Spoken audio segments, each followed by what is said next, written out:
Olá pessoal, hoje nós vamos falar um pouco sobre o reino Monera, é o reino das bactérias. Vamos ver um pouco das características gerais com relação à estrutura das bactérias. As bactérias apresentam uma estrutura muito simples, ela apresenta material genético que não está delimitado por membrana, não possui carioteca, então o DNA fica solto no citoplasma e ela vai apresentar também ribossomos, que são organelas responsáveis pela síntese proteica da bactéria. A bactéria vai apresentar a membrana plasmática e externamente à membrana nós vamos ter a parede celular, que vai conferir resistência à bactéria, e uma cápsula bacteriana também pode estar presente em algumas bactérias, que vai conferir a forma da bactéria e dar mais resistência à bactéria ao meio ambiente. As bactérias também podem apresentar cílios e flagelos, estão relacionados ao processo de locomoção e captura de alimento. As bactérias, elas podem ser classificadas de acordo com sua forma.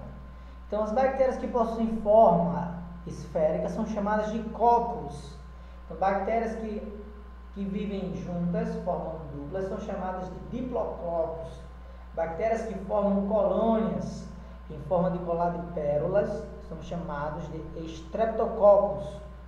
Bactérias que vivem em aglomerados, formando cachos, como cachos de uvas, são chamadas de estafilococos.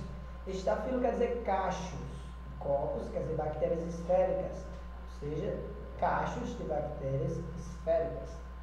Bacilos são bactérias que possuem forma de bastão, então são chamadas dessa forma de bacilos.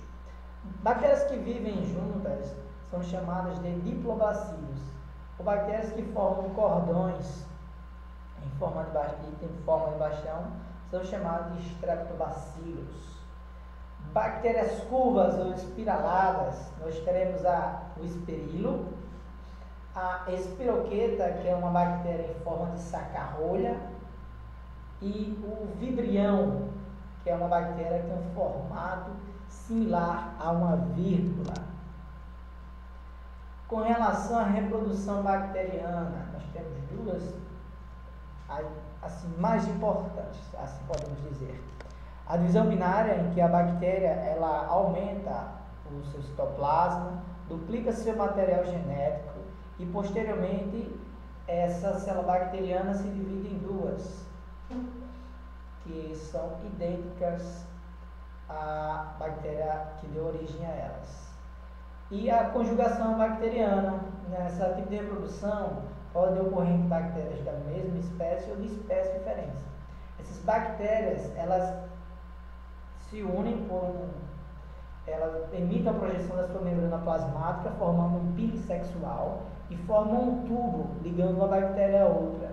Por meio desse tubo, uma bactéria pode doar um plasmídio para a outra bactéria. Nesse plasmídio pode conter um gene que pode conferir alguma vantagem para a bactéria. Normalmente um plasmídio confere resistência a uma substância, normalmente um antibiótico. Essa bactéria passa então a possuir o plasmídio com o gene de resistência a um antibiótico. Posteriormente, esse plasmídio ele é ligado ao cromossoma circular da bactéria, e quando essa bactéria ela fizer uma divisão binária novamente, ela vai passar a ter esse gene e passar a ser resistente a um determinado tipo de antibiótico. Nutrição das bactérias. Bem, a grande maioria das bactérias são heterotróficas, ou seja, não produzem seu alimento, então tem que consumir outros seres vivos. Normalmente, essas bactérias elas decompõem outros seres vivos quando morrem, plantas, animais e etc. Mas essas bactérias também podem atacar seres vivos. Quando essas bactérias atacam seres vivos, essas bactérias normalmente causam doenças. Algumas bactérias são autótrofas, ou seja, produzem seu próprio alimento a partir da matéria inorgânica, usando a luz solar. Exemplo disso são o lodo que se forma nos lagos, certo? Ali são cianobactérias, que a partir dos nutrientes presentes na água e da luz solar fazem fotossíntese. A grande proliferação das bactérias cianobactérias pode causar um processo chamado eutrofização. Importância médica das bactérias. A importância médica de algumas bactérias é que elas causam doenças. Exemplo disso são o Diplococcus pneumoniae e o Streptococcus pneumoniae, que vão causar a pneumonia. Já o bacilo de Koch, o Mycobacterium tuberculosis, causa a tuberculose, que ataca também os pulmões. Importância ecológica das bactérias. A importância ecológica das bactérias é que ela vai fazer a reciclagem da matéria orgânica. Um ser vivo, quando morre, seu corpo deve ser decomposto, que vai ajudar nessa decomposição e liberação dos nutrientes de volta para o solo são as bactérias e também os fungos. Outra importância das bactérias é que elas podem viver em simbiose com outros seres vivos, como no caso das bactérias do gênero Rhizobium, que vivem nas raízes de plantas leguminosas. Elas absorvem o nitrogênio presente no atmosférico e passam esse nitrogênio, parte desse nitrogênio, para as plantas, para sintetizarem suas proteínas e produzirem seus grãos. São exemplos de plantas leguminosas, o feijão, a soja.